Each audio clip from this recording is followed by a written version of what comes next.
बिहारी लाल की जय। शेख जी बोले कि एक पंथ दो काज, काम दोनों हो जाएंगे, खर्चा एक लगेगा, तो इसके विवाह के समय सत्यनारायण भगवान का व्रत पूजन करेंगे। सेठानी बोली ठीक है स्वामी, जैसी आपकी इच्छा वैसा करें, लेकिन एक बात का ध्यान रखना, संकल्प किया हुआ है, करना जरूर पड़ेगा। चाहे जब कर लेना, जब श्रद्धा आ जाए तो श्रद्धा बुला लेना, ये मत सोचना कोई बात नहीं, श्रद्धा रखना, क्योंकि बिना करे काम नहीं चलेगा, आपने संकल्प किया हुआ है। सेठानी को पता है अगर लड़ झगड़ के पूजा में बैठा भी लूं तो कोई फायदा होने वाला नहीं है। केवल हम भगवान की पूजा में बैठ गए और फायदा हो जाए ऐसा नहीं है। जब तक हृदय में अटूट श्रद्धा नहीं होगी, भगवान पर पूरा भरोसा नहीं होगा, तब तक कोई फल मिलने वाला नहीं है। इसलिए सेठानी ने कहा कोई बात नहीं, जब श्रद्धा हो तब कर लेना, लेकिन करना जरूर पड़ेगा। कुछ समय के पश्चात कन्या जब जवान हो गई और साधु ने सखियों के साथ में कन्या को देखा, तो तुरंत ही धर्मवीत ने दूत बुलाकर भेजा, कन्या के विवाह के लिए अच्छे वर की खोज करें। साधु की आज्ञा पाकर दूत कलकत्ता नगरी को गया और वहां से एक सुंदर गुणयुक्त वैश्य पुत्र को लेकर के आ गया। साधु ने सुंदर गुणयुक्त वैश्य पुत्र को देख करके जाति और बांधुओं के साथ संतुष्ट विधि के अनुसार अपनी कन्या का उसके साथ में विवाह कर दिया। लेकिन विवाह के समय व्रत को करना भूल गया। भगवान बोले अब तो याद ही नहीं है। और कब तक याद नहीं आएगा? बोले जब तक परेशानी नहीं आएगी तब तक याद नहीं आएगा। जब तक मौज में रहेगा तब तक कुछ भी याद नहीं आएगा, और जब कुछ परेशानी आएगी तब विचार करेगा कि कहाँ गलती हुई है। इसलिए जब ये विचार मन में आया तो भगवान ने प्रतिज्ञा से भ्रष्ट हुआ जान करके साधु को शाप दे दिया कि साधु को अत्यंत दारुण दुख मिले। भगवान दुख देकर के हमें सावधान करते हैं कि तुमने जो गलती करी है वही तुम्हारे सामने है, तुम्हारी की हुई गलती तुम्हारे सामने है। तुम अच्छा है वो तो भी तुम्हारे कर्मों का फल है, और बुरा है वो भी तुम्हारे कर्मों का फल है। पर निज अज्ञान राम पर धरहि, हम अज्ञानतावश भगवान पर आरोप प्रत्यारोप मर देते हैं कि भगवान ने मेरे लिए ऐसा कर दिया। भगवान किसी के लिए अच्छा बुरा नहीं करते। भगवान तो कहते जो तुम करते रहोगे वो भरते रहोगे। तो इस प्रकार से उन्होंने निज अज्ञान राम पर धरहि, पर अपने अपने कर्मों का फल भोगना पड़ता है। भगवान सावधान भी करते रहते हैं। सेठ जी को भी सावधान कर दिया और अपने दामाद को लेकर के, चंद्रकेतु नाम का एक राजा था, उसके राज्य में जाकर के व्यापार करने लगा। वहां पर भगवान की माया से प्रेरित एक चोर राजा के खजाने में चोरी करने के लिए गया और धन लेकर के भागने लगा। तो सिपाहियों ने देख लिया, आगे आगे चोर, पीछे पीछे सिपाही। चोर घबरा गया, अगर पकड़ा गया तो लेने पड़ जाएंगे। पता नहीं राजा मृत्यु दंड देगा कि उम्र कैद ही कर देगा। और जब तक राजा का धन मेरे पास में है ये सिपाही पीछा छोड़ने वाले नहीं हैं। अगर प्राण बचाने हैं तो राजा का धन यहीं छोड़ना होगा। प्राणों के भय से राजा का जो धन चुराया था चोर ने, वो सारा का सारा धन वहीं पर छोड़ दिया। कहाँ पर? जहाँ पर ये दोनों ससुर जमाई व्यापार कर रहे थे, इनके पास में छोड़ दिया। चोर तो छिप गया, और जब पीछे से राजा के सिपाही आए तो जहाँ धन मिलेगा वही चोर हैं। दोनों के पास में धन मिला तो इनको पकड़ करके राजा के पास में ले गए और बता महाराज ये दो चोर हम लेकर के आए हैं, इनके पास में से आपका सारा धन भी मिल गया है, बोलो क्या करना है। राजा बोला जब सारा धन इनके पास में से मिल गया अब तो इंक्वायरी की भी कोई जरूरत नहीं है, यही पक्के चोर हैं। राजा ने इनको तुरंत दृढ़ता से बंधवा करके महाकारागार में बिना विचारे ही डाल दिया। और भगवान की कृपा से यानी भगवान के शाप के कारण उनकी किसी ने बात नहीं सुनी। उनके पास में जो अपना धन था वो भी राजा चंद्रकेतु ने ले लिया। ये चोर तो है ही, ये धन कहीं से चोरी किया होगा और चोरी का धन तो राजा का ही होता है। और भगवान ने जो शाप दिया था उसी शाप के कारण उनकी जो पत्नियां थी घर में, कलावती लीलावती, वो भी बड़ी दुखी हुई। घर में जो कुछ धन छोड़ करके आए थे वो सारा का सारा चोर चुरा करके ले गए।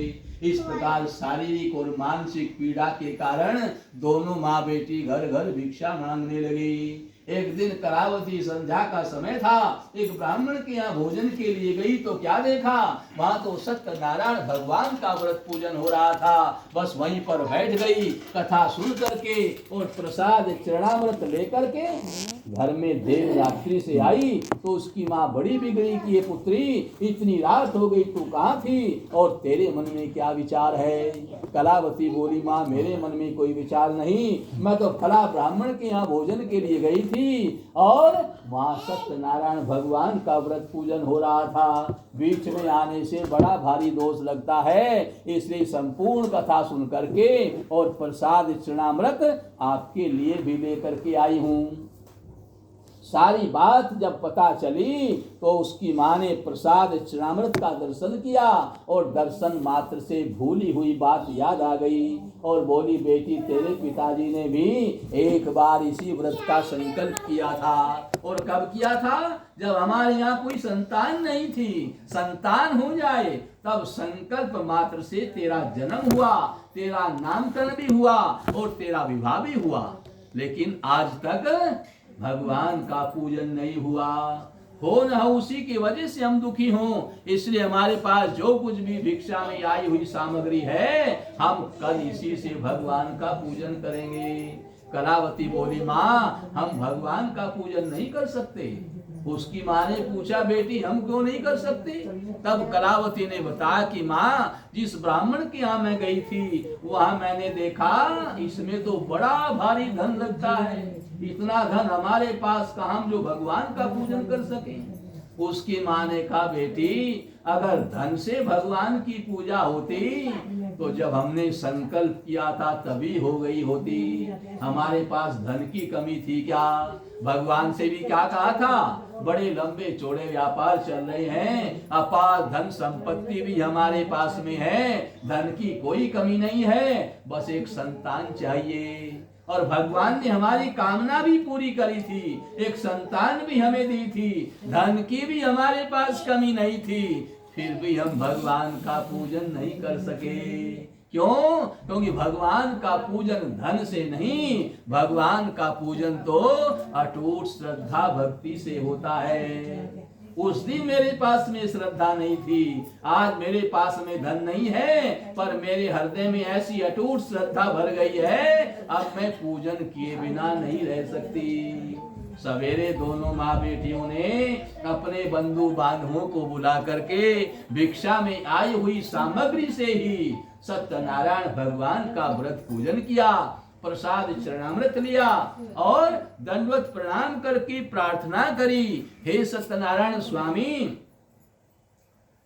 मेरे पति और दामाद शीघ्र ही घर आ जाएं, उनसे जो अपराध बन गया उसको क्षमा कर देना और उनके घर में आने के बाद दोबारा फिर मैं आपका पूजन करूंगी। ऐसा संकल्प किया तो सत्यनारायण भगवान बोले, माँ पहले तुमने केवल कहा था और कहने भर से मैं कर नहीं सकता, किया नहीं था, आज आपने किया है इसलिए आज तो मुझे देना ही पड़ेगा।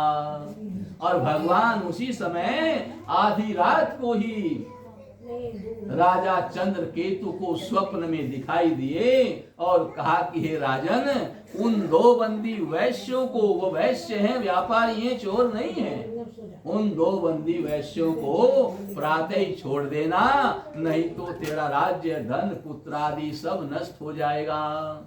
ऐसा भयानक स्वप्न राजा ने देखा तो राजा की तो नींद उड़ गई। आधी रात कोई सभा मंडप में आया, सभासदों को बुलाया और अपना स्वप्न सुनाया। सभासद बोले महाराज आपको तो आज स्वप्न में पता चला है, जिस दिन इनको पकड़ा था हमें तो उसी दिन पता था ये चोर नहीं है। राजा बोला फिर तुमने उसी दिन क्यों नहीं बताया?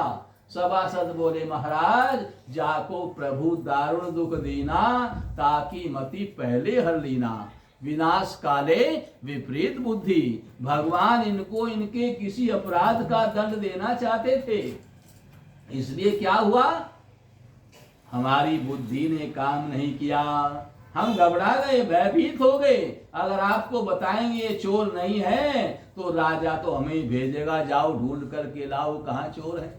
हमने सोचा कहाँ धक्के खाते फिरेंगे, चुप रहने में फायदा है। राजा बोला फिर आज क्यों बोल रहे हो? सभासद बोले महाराज जा पर कृपा राम की होई, ता पर कृपा करें सब कोई। जिसके ऊपर राम जी की कृपा हो जाती है तो कृपा चारों ओर से बरसने लग जाती है। आज इनके ऊपर राम जी की कृपा है तो आज हमें बताने की भी जरूरत नहीं है, आज तो आपको स्वप्न में सब कुछ सच्चाई पता चल चुका है। राजा बड़ा प्रसन्न हुआ, उनकी बेड़ियां निकलवाई, हजामत आदि बनवाई, स्नान करवाया, सुंदर सुंदर वस्त्र आभूषण पहनाए, बढ़िया बढ़िया भोजन करवाए और जितना उनसे धन लिया था उससे दुगना धन दे करके विदा किया। दोनों इस प्रकार से विदा करके दोनों अपने घर की ओर चल दिए। बोलिए श्री सत्यनारायण भगवान की जय। सूत जी महाराज वर्णन करें ऋषियों, जैसे ही वहां से आए अपनी नाव के पास में धन जमाया तो बोले एक दिन में राजा जैसे ठाट बाट बन गई, डबल धन जो मिल गया। लेकिन अभिमान आ गया, मेहनत से धन मिलेगा तो अभिमान नहीं आएगा, और फ्री में धन मिलेगा तुरंत अभिमान आ जाएगा। अब जेल में बैठे बैठे डबल हो गया तो सेठ जी तो अभिमान में फूले बैठे हैं। भगवान ने विचार किया इनकी पत्नियां मेरी भक्ता हैं, उनके कारण मैंने सेठ जी का अपराध तो माफ किया था, उनके पर कृपा तो की थी, पर जब अभिमान रह गया तो कृपा कहाँ हुई। भगवान की कृपा क्या है, सब कुछ हमारे पास है, किसी बात की कमी नहीं है और अभिमान लेश मात्र भी नहीं है, यही भगवान की कृपा है। भगवान की कृपा इनके पास नहीं है तो भगवान बोले इनकी पत्नियों के कारण मुझे इस पर कृपा करनी पड़ेगी, पर सेठ जी की परीक्षा लेनी पड़ेगी। भगवान ने दंडी स्वामी का रूप बनाया और सेठ जी की ओर आ रहे हैं। सेठ जी ने अभिमान में मुस्कुराते हुए देखा, ये बाबा जी मैंने पहले कभी नहीं देखा, आज पहली बार देख रहा हूँ। इसको पता चल गया होगा कि राजा ने मुझे डबल धन दिया है तो धन लेने की इच्छा से मेरे पास में आ रहा है और इसका आने का कोई कारण नहीं है। ऐसा सेठ के मन में अभिमान के कारण विचार आया। जैसे ही महात्मा जी पास में आए, महात्मा जी बोले सेठ जी राम राम। सेठ जी बोले बात बता, बात क्या है। भगवान बोले ये पूछ रहा था तेरी नाव में क्या भरा हुआ है। जैसे ही नाव का नाम लिया सेठ जी बोले मैं जो सोच रहा था वही बात है, धन लेने की इच्छा है इसलिए पूछ रहे हैं तेरी नाव में क्या भरा हुआ है। अगर बता दिया अभी मांग लेगा, धन लेने तो आया ही है। इस प्रकार से सेठ जी बोले कि मेरी नाव में तो बेल फल फूल पत्ते आदि भरे हुए हैं, धन मेरे पास में बिल्कुल नहीं है। जैसे ही कहा तो भगवान बोले जैसा आप कह रहे हैं वैसा ही हो जाए। और भगवान अंतर ध्यान नहीं हुए, वहीं आसन जमा करके बैठ गए क्योंकि सेठ जी का अभिमान दूर करने आए हैं। और सेठ जी नाव में गए, बेल फूल देख करके बेहोश होकर के पृथ्वी पर गिर पड़ा। दामाद ने गंगा जल आदि मुख में डाला, होश में आया तो बोला मेरा तो सर्वनाश हो गया। दामाद ने बताया कि आपने जो झूठ बोला है ये उसी का परिणाम है। अरे साधु ब्राह्मणों से भी झूठ बोलोगे तो कैसे गाड़ी चलाओगे, कहीं तो सच बोलो। सेठ जी बोले अब तो सारे धन का फूल बन गया, अब झूठ सच का मैं क्या करूं। दामाद ने बताया जो धन का फूल बना सकता है वो फूल का फिर धन भी बना सकता है। लेकिन इधर उधर संसार में भटकने की बजाय सीधे उन्हीं की शरण में जाएंगे, तभी कामना पूरी होगी। दामाद की बात मान करके सेठ जी कहाँ पहुंचे? सीधे दौदंडी स्वामी वहां बैठे हुए थे, भगवान की शरण में पहुंचे और हाथ जोड़ करके प्रार्थना करने लगा। प्रभु आपकी माया से मोहित हुए, ब्रह्मादि देवता भी जब आपके स्वरूप को नहीं जान सकते, तब मुझसा दुर्बुद्धि आपकी माया से मोहित होकर आपके स्वरूप को कैसे जान सकता है? आप प्रसन्न हो जाइए, अब मैं अपने ऐश्वर्य के अनुसार आपकी पूजा करूंगा। जैसे ऐश्वर्य का नाम लिया, भगवान प्रसन्न हो गए और बोले मांगो क्या मांगना है। ऐश्वर्य क्या है? जिस धन को हमने अपना मान लिया वो नष्ट होने वाला है। हमारा धन नष्ट होने वाला है। जो संसार का धन है ये सत्य नहीं है, ये नष्ट होने वाला है। और जो भगवान का है वो कभी नष्ट होने वाला नहीं है। हम जब आए थे खाली हाथ आए थे, और जब जाएंगे तब भी खाली हाथ जाएंगे। लाए थे नहीं, लेकर के जा नहीं सकते, और कहते हैं हाय मेरा, हाय मेरा, हाय मेरा। जो मेरा मान लिया वो बचने वाला नहीं है, और जो भगवान का मान रखा है वो कहीं जाने वाला नहीं है। भगवान के धन को ऐश्वर्य कहते हैं और हमारे धन को धन कहते हैं। जब सेठ जी ने कहा कि मैं अपने ऐश्वर्य के अनुसार पूजा करूंगा, यानी मेरा कुछ नहीं है, सब कुछ आपका ही है, तो भगवान बोले तो फिर मांगो क्या मांगना है। सेठ जी बोले मांगना क्या है, सब कुछ आपका ही है। मेरे कर्मों के अनुसार जितना आपने धन मुझे दिया था बस उतना ही धन मेरी नाव में कर दीजिए, ज्यादा की जरूरत नहीं है, क्योंकि ज्यादा भी आपका है और कम भी आपका है। पहले मुझे ज्ञान नहीं था इसलिए ज्यादा मांगता था, अब जब ज्ञान हो गया तो मैं ज्यादा क्यों मांगू। मेरे कर्मों के अनुसार जो आपने देना है वो तो देना ही है, वो तो मेरे कहने पर भी नहीं मानोगे, इसलिए उतना ही धन मेरी नाम में करो। बस एक काम करना है, अब मैं आपकी शरण में आ गया हूँ और मुझ शरणागत की हमेशा रक्षा करते रहना है, अब मुझे भटकने नहीं देना है।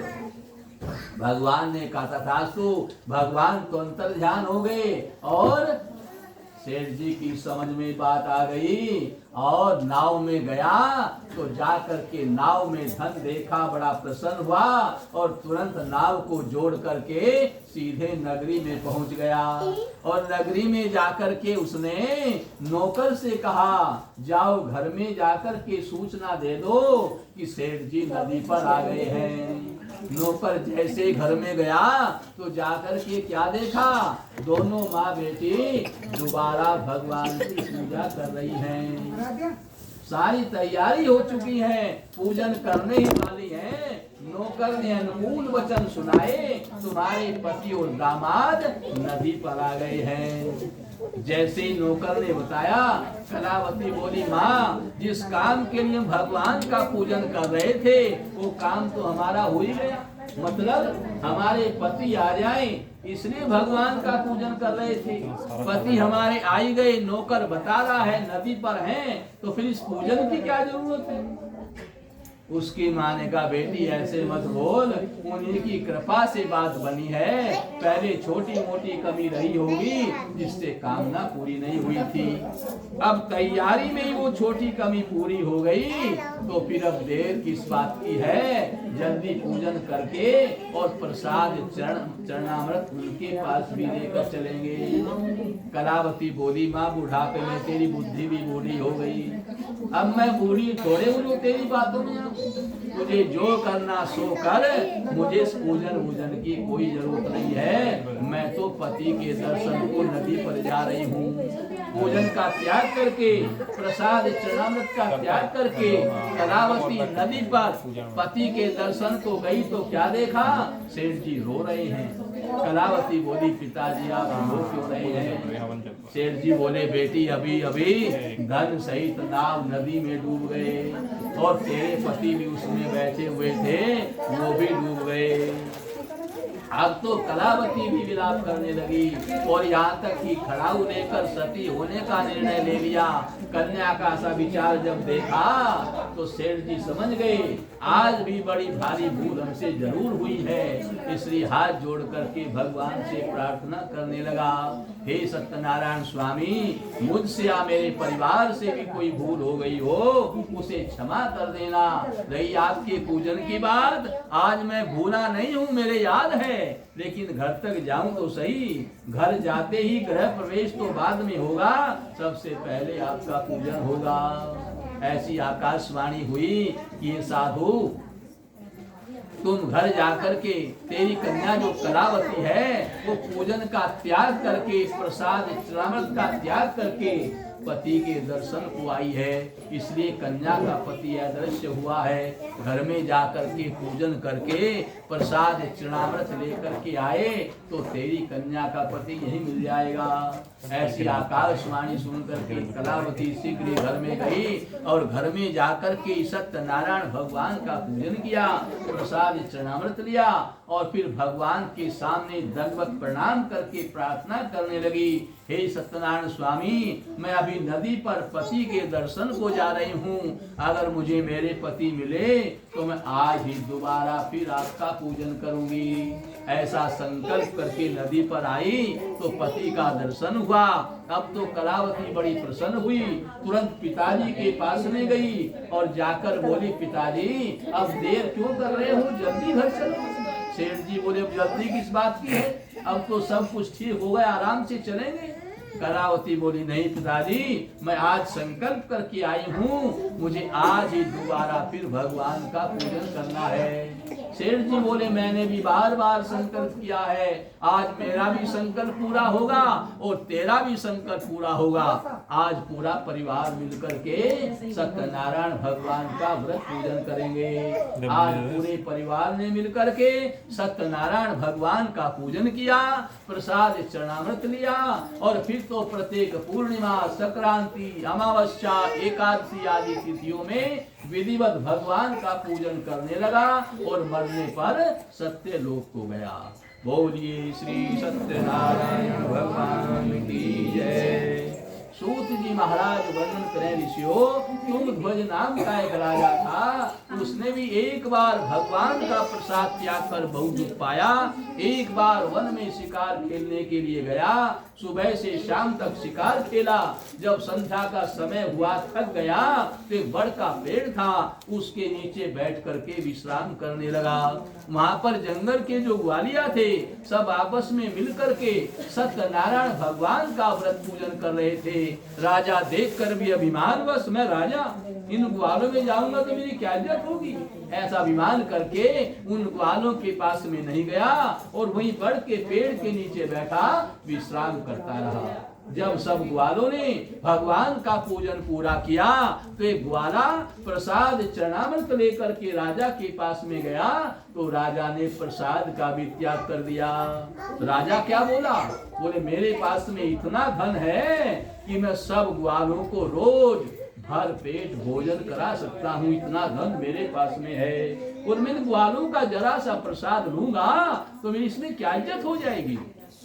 ऐसा अभिमान करके राजा ने उस प्रसाद का भी त्याग कर दिया और घर में आया तो देखा घर में आग लगी हुई है, उसके बंधु बांधव पुत्र पौत्र आदि सब मरे पड़े हैं। अब तो राजा विलाप करने लगा और बोला, मैंने और तो कोई अपराध नहीं किया, बस आज मैंने भगवान का प्रसाद नहीं लिया। पहले जब अभिमान था, जब तो बोला मैं ग्वालों का प्रसाद क्यों लूं, अब जब ज्ञान हो गया, अभिमान चला गया, अब पता चला ग्वालों का नहीं, आज मैंने भगवान का प्रसाद नहीं लिया, क्योंकि हमारे पास जो कुछ पान फूल है हमने भगवान को चढ़ा दिया और भगवान को चढ़ाने के बाद हमारा नहीं रहा, किसका हो गया, बोले भगवान का हो गया। और भगवान किसके हैं, बोले सबके हैं। तो भगवान पर चढ़ाने के बाद एक व्यक्ति का नहीं रहा, अब तो सब का हो गया। राजा बोला बस यही मेरे से गलती हुई, उन्हीं ग्वालों को दूर दूर से ढूंढ करके इकट्ठा करके लेकर के आया और उन्हीं के साथ बैठ करके सत्यनारायण भगवान का पूजन किया, प्रसाद चरणामृत लिया और जैसा पहले था फिर वैसे ही हो गया। बोलिए श्री सत्यनारायण भगवान की जय। सूत जी महाराज वर्णन करें ऋषियों, भगवान को कोई काल कोई सत्य कोई ईश कहते हैं। इस कली काल में सत्यनारायण नाम ही भगवान का स्वरूप है। इसको करने से निर्धन धन पाता है, बंदी बंधन से छूट जाता है, निसंतान को संतान मिलती है, कुंवारी कन्या को सुंदर पति की प्राप्ति होती है, और भी जो कुछ मन में कामना हो समस्त कामनाओं को पूरी करने वाला सत्यनारायण भगवान का व्रत है और इस कली काल में सबसे सरल उपाय है। जिन्होंने पूर्व काल में भगवान का पूजन किया उनको क्या फल मिला और ये भी सुनो। सतानंद नाम का जो ब्राह्मण था, पूजन व्रत के प्रभाव से अगले जन्म में सुदामा हुआ और जन्म में भगवान श्री कृष्ण का ध्यान करके परम पद को पाया। और जो उल्कामुख नाम का राजा था, पूजन व्रत के प्रभाव से अगले जन्म में राजा दशरथ हुआ और उस जन्म में भगवान श्री राम का ध्यान करके उसने भी परम पद पाया। और जो लक्कड़हारा था, पूजन व्रत के प्रभाव से अगले जन्म में निषाद राज गुहा हुआ और उस जन्म में भगवान श्री राम की सेवा करके उसने भी परम पद पाया। और जो साधु नाम का व्यापारी था, जो ऐसा कंजूस बार बार प्रतिज्ञा तो करता था पूजन करूंगा, लेकिन पैसा खर्च होगा, फिर पीछे हट जाता था, लेकिन उसने भी किया और उसके प्रभाव से अगले जन्म में राजा मोर ध्वज बना। जो धन की बात तो बहुत दूर रही, अपने पुत्र को भी यारे से चीरकर भगवान श्री कृष्ण को समर्पित करके परम पद पाया।